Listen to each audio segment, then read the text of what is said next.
সব শঙ্কাকে সত্য করে এবার লেবাননে স্থল হামলা শুরু করেছে দখলদার ইসরায়েলি বাহিনী। মঙ্গলবার স্থল হামলা চালানোর ঘোষণা দিয়ে লেবানন সীমান্তে ঢুকে পড়ে ইহুদিবাদী সেনারা। ইসরায়েল দাবি করেছে হামলাটি সীমিত এবং নির্ধারিত লক্ষ্যবস্তু লক্ষ্য করে চালানো হচ্ছে। ইসরায়েলি প্রতিরক্ষা বাহিনীর দাবি, কয়েক ঘণ্টা আগে হিজবুল্লাহর অবকাঠামো লক্ষ্য করে দক্ষিণ লেবাননের সীমান্তবর্তী কয়েকটি গ্রামে নির্দিষ্ট এবং সীমিত স্থল অভিযান শুরু করেছে সেনারা। ব্লু লাইনের কাছে অবস্থিত হিজবুল্লাহর এই অবকাঠামোগুলো ইসরায়েলি শহরগুলোর জন্য তাৎক্ষণিক হুমকি হিসেবে দাঁড়িয়েছে। এর আগে দখলদার ইসরায়েলের সম্ভাব্য স্থল হামলার শঙ্কার মধ্যে ইসরায়েল লেবানন সীমান্ত থেকে সরে যায় লেবাননের সেনারা।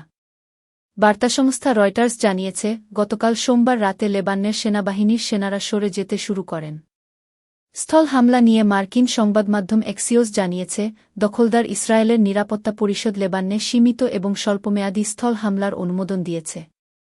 এছাড়া ইসরায়েলি সেনাদের উত্তর লেবানন দখল করার কোনো পরিকল্পনা নেই বলে সংবাদমাধ্যমটিতে দাবি করা হয়েছে।